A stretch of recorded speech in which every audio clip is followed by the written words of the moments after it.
am a king. And for this reason, I came to destroy the work of the demons. Now, wala siyang punto. Now, Jesus said, my kingdom is not on this world, but my kingdom is not part of this world.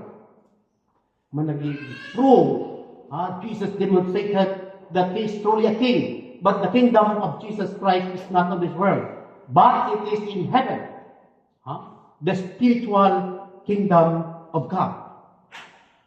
So mga igsoon, ang isa sa mga biblical doctrine na dapat natong masaygan nga ang Diyos diha kang Kristo mao ang hari sa mga hari o Ginoo sa mga Ginoo.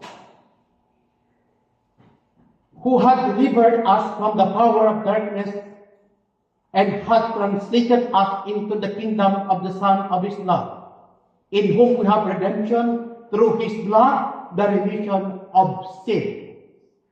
How did Jesus redeem and save humanity? Now, in the second line of understanding, the foundation of how are we going to explain that Jesus Christ is truly the King of Kings and Lord of Lords, then we need to understand that Jesus Christ is by conquest and by reign, He is truly the King of Kings and Lord of Lords, conquering the power of the devil through His sacrifice, through His suffering, passion, death, and the giving of the cross, and His glorious resurrection by simply pouring out His most precious blood on the altar, throne of the cross, and destroy the power of darkness, destroy the power of Satan, and all satanic forces along with him. Muna ang ikaduha. Jesus Christ is the King of Kings, reign in every aspect of life. My King, the King of the family, the King of the society, and the King of the world. King of Kings and Lord of Lords. Continue. Who in the image of the invisible God, the firstborn of every creature, for in Him were all things created in heaven and on earth, visible and invisible, whether thrones or dominations, or principalities, or powers, all things were created by Him and in Him. So Jesus Christ is the King of the whole universe, not only my individual King, not only our King, but Jesus Christ is the King of all. All things. All things came to exist, came to its own existence because of Jesus Christ. Both visible and invisible things, God created Him, and through Him and in Him. Muna nga through Him, in Him, and in Him. All glory and honor, power belong to Him forever and ever. Per ipsum et cum ipsum et in ipsum et divini Patri omnipotensi et Spiritus Sancti is in glory. Ano siya?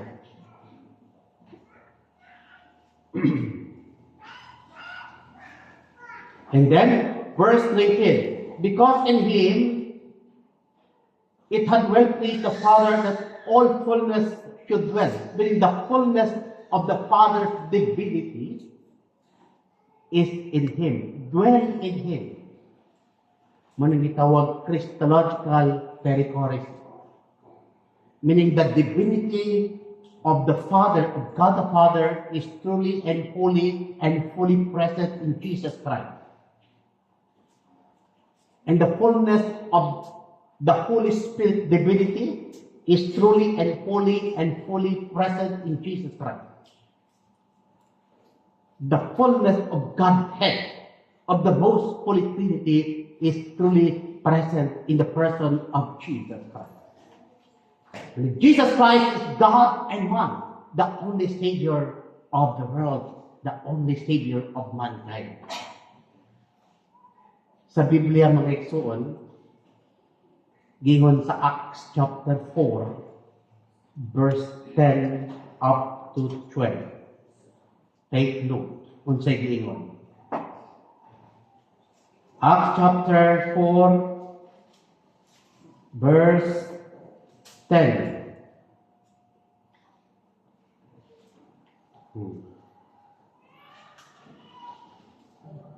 Mananindot kung magbasa po mo Biblia para daghan po mo o mahibaluan. Sa kung basahon na, Acts 4, verse 10 up to 12. Gingon diri. You and all the people of Israel must know that this man, Jesus Christ, stands before you keyword through the name of Jesus Christ, the Nazarene. You had him crucified, but God raised him from the dead. Jesus is the stone rejected by you, the builders, which has become the cornerstone. Verse 12. There is no salvation in anyone else, for there is no other name that God of heaven has given to mankind of all over the world by which we may be saved. Jesus Christ of Nazareth.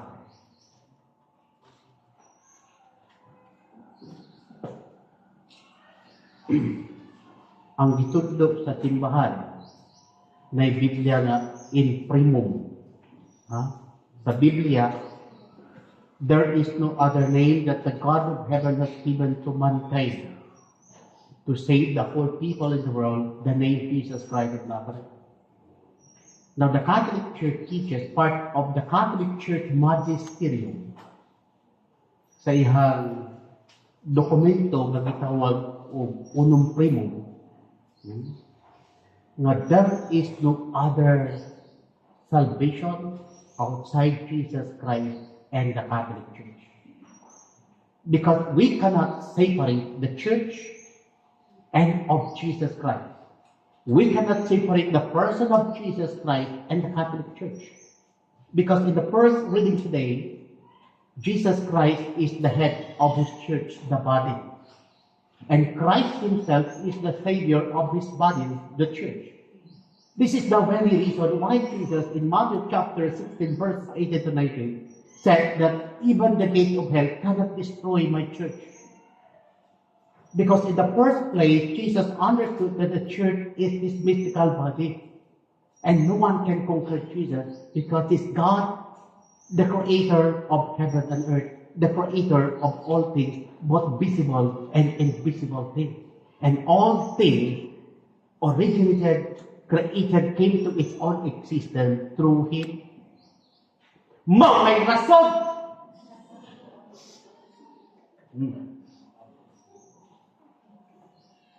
Unya, unsa may doktrina sa Vatican II, 1964 and 65, gipagawas ang erroneous and heretical doctrine of Vatican II na gitawag o, kabalo mo sa ngalan sa dokumento, Unitatis Redemptio. Meaning, unity of all Christians in the context of Paul's ecumenism or ecumenical dialogue with the Catholic Church and the heretic, schismatic, and apostate Protestant.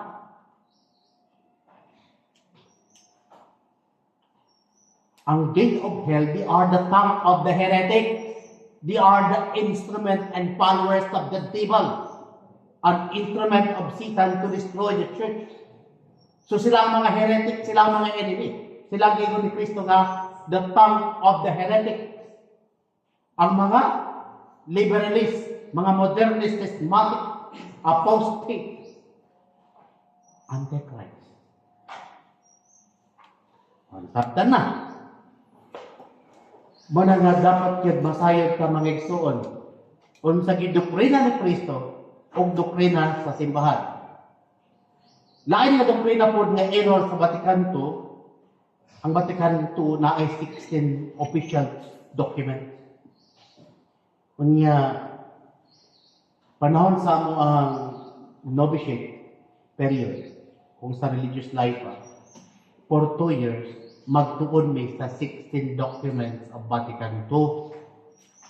Dili ka ma-promote, dili ka ma-elevate, ngadto sa lain nga stages sa formation sa community, kung dili ka maka-memorize o ma-absorb nimo ang 16 documents of Vatican II. Mo nang kabalo ko unsa na Comitatis Redemptoritio. Ecumenism. Unsa man na siya? Na mag-dialogue karon ang Katoliko ug ang Protestant but never talk about dogma, about doctrines. Another thing, itawag ang isa sa mga erroneous Vatican II document, itawag o Nostra Aetate. Saan ang Nostra Aetate? Dialogue with non-Christians. Dialogue with non-Christian and other religions. Example, Catholic Church, dialogue between the Catholic Church and the Muslim. Dialogue with the Catholic Church and the Jew, the Buddhist, the Hindu, the Nomad, the Pagan, the Atheist. Pakigkulo kabildo sa mga yawa. Anong mga yawa, mga Father? Ang Biblia nagtudlo, pulong sa Ginoo nagtudlo, Psalm 95 verse 5. Gusto mo maminaw? Ha? Kanang dili mo mga Father katakalat ingon. Ma-imperno naman ka pag nagtudlo. Psalm 95 verse 5. Mo ni ang Biblia nga Katoliko, original Bible ni nga gidogmatize or gi-solemnize sa Council of Trent 1543 more or less. Mo ni ang Latin na Vulgata. Unya gingon diri 95 verse 5 in the book of Psalms. Coniam omnes dicentium demonia. Dominus autem celus fecit. Atong in English on. For all the gods, small j, not capital G, meaning goddess and gods. For all the gods of the Gentiles or pagan are evil, but the Lord made the heaven and the earth. Atong binasayon, kay ang mga Diyos sa mga pagano, kay mga yawa. Now, except Catholic religion, they are all pagan religion. Mo na doktrina ni Kristo, mo na doktrina sa simbahang Katoliko. Except the Catholic religion of our Lord and Savior Jesus Christ, they are all pagan religion. Now, the Bible says that the gods of pagan are devil. Now, Vatican II nakipag-dialogue sa mga devil. Ngayon, nag-ingon ni Pope, di ko ani John 23, October 11, 1962, ang general theme sa Vatican II kay adjournamento.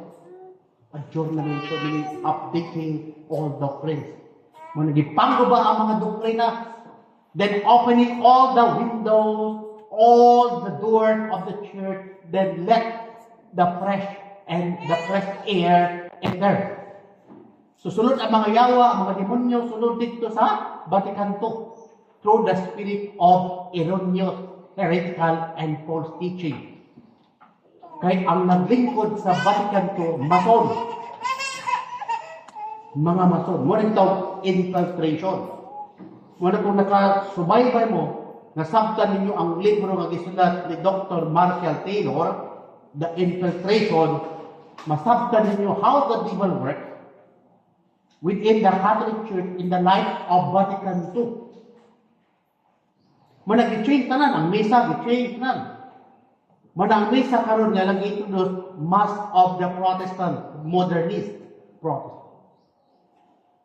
Muna isa sa mga contentions or reasons nga nung si Father Church nag-TLM, Trinity Latin Mass. Because the Trinity Latin Mass is the absolute Catholic Mass, the Mass of the Catholic Saints and Martyrs, the Mass of all ages, and the Mass of all time, and the Mass of our own time, that is perennial by nature, perpetual. Muna say rason. Muna nga karon kay si Kristo hari. Say buti pasabot. Jesus Christ is the only way, the truth, and the life. If somebody wanted to be saved, then he must believe. He must accept and follow the doctrine, follow the teaching of our Lord and Savior Jesus Christ, the Lord and Master, the head and founder, and the Savior of humanity. In so doing, the Catholic Church teaches that outside the Church there is no salvation, because that doctrine and reflection springs up from Jesus Christ himself and the teaching of the Catholic Church and history. More Catholic traditional. Manang dili tinuod nga mga God is love. Kulang na. God is love. God is a merciful God. God is a loving God. God is a forgiving God, a compassionate God. But God is a just God. Ayaw yung kalintina. Manang na ko yung libro basa, do not talk about God is love if you forget that God is a just God. Justice and righteousness and of peace would meet together. Psalm 85 verse 10. Tanawa ha. September 14, gideclare ni Francis ang dokumento na gitawag og Fratelli Tutti. Fratelli Tutti, Fratelli Tutti. Fratelli Tutti. Meaning human brotherhood, human fraternity. Naunsay sulod anak. Motong naa sa Abu Dhabi Abrahamic Family Complex. Nagtukod og tulo ka dagkong building nga nindot kaadyo. One for the Jew, one for the Muslim, and one for the Christian, the Church of Francis Bergoglio. Not Catholic Church, not Roman Catholic Church, but the Church of Francis Bergoglio. What's the purpose? Brotherhood. Huh? What's the purpose nila? Brotherhood.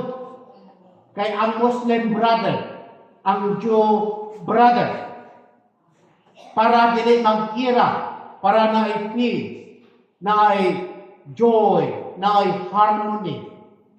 Mo na plano ni Francis, katong duha ka great leader. Pero sa plano sa Ginoo. Magkira! Tanaw, nagkira ang Muslim o ang Israel. Ang Israel sa mana, Judaism mana. Mo na, kung tanaw ni mo, kung lantig kag sa labutan, ang mga nasod nga occupied by Muslim, mo gidalaw og mga calamities and disasters.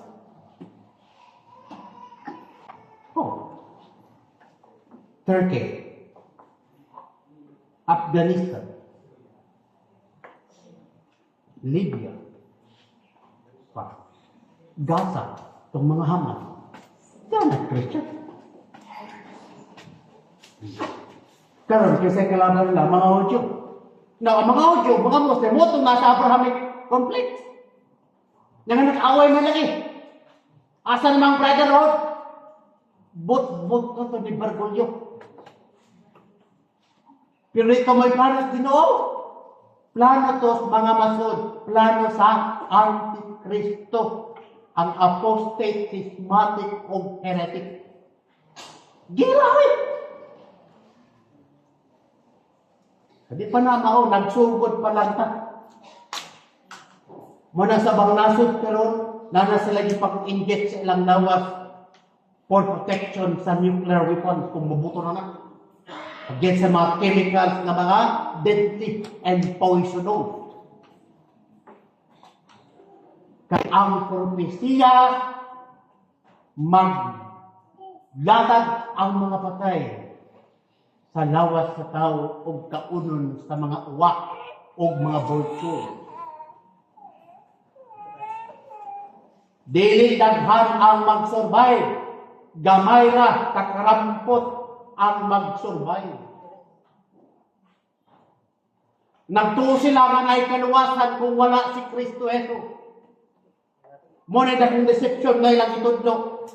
Gipatuo nila ang mga tao sa tibok kalibutan nga na'y kaluwasan gawas sa atong Ginoong Jesus. Pero ang tinuod, walay kaluwasan gawas sa atong Ginoong Jesus. Ug sa iyang simbahang Katoliko.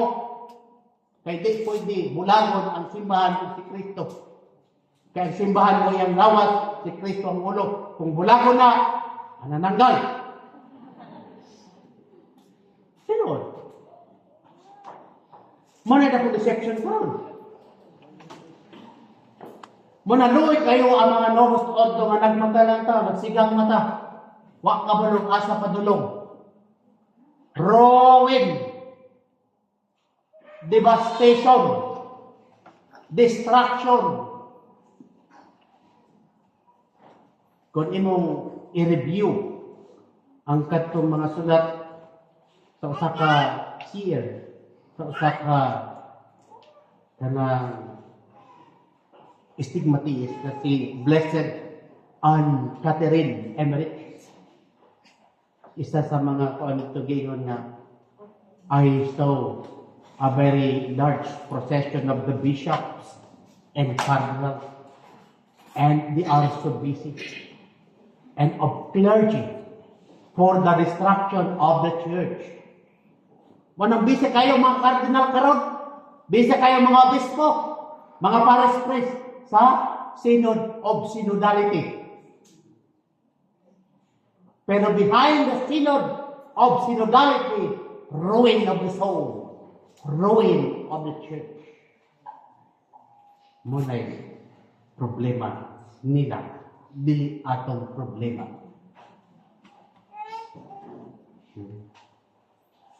Manat niya. Muna gipangutana si Jesus, hari ka ba? Ingon si Kristo, ikaw ang nag-ingon na hari ko. Bright kasi Jesus, gibalik. Ang akong ring hari ang dili diining kalibutana. Kaya kung dinhi pa ang akong gingharian, ang akong mga sundalo makigbatok kanila nga muilog ka na to. Apan lagi, ang akong gingharian, dili aning kalibutana. Kung sa ibo't pasabot, nga ang plano sa Ginoo, kitang iyang mga anak, kitang iyang mga sunugoon, kitang iyang mga disipulo, kay iyang pasudlon, papuyon sa iyang gingharian. Kung kanang gingharian na, dili makit-an dire. Amen. Paano para sa Biblia? John 18 verse 34, my kingdom is not on this world. And I came, and to that I born, in order to redeem and to bring my disciples into my kingdom. Muna John 14 verse 1 to 2, let not your heart be troubled, trust in God, and trust also in me. In my Father's house, there are many mansions, there are many dwelling places there, and I will go there to prepare a place for you, so that where I am, you will also be with me. Magkinabuhi taban sa Ginoo hangtod sa kahangturan. Now karon, kung tanggalon lang kato na to si Kristo diya sa itong kinabuhi, asa man kapadulog. Jesus Christ is the only way, the only truth, and the only life.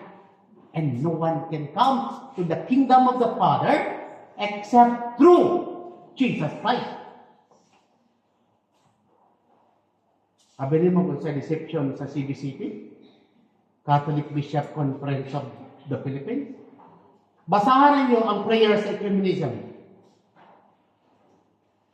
The document does not mention about the person and the name of Jesus Christ. They just mention about God.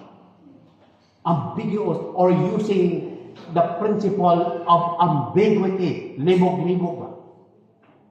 God. Pwede Diyos sa Muslim. Pwede Diyos sa mga Hudyo. Pwede Diyos sa mga Buddhist. Pwede Diyos sa mga pagan. Pwede Diyos sa mga atheist.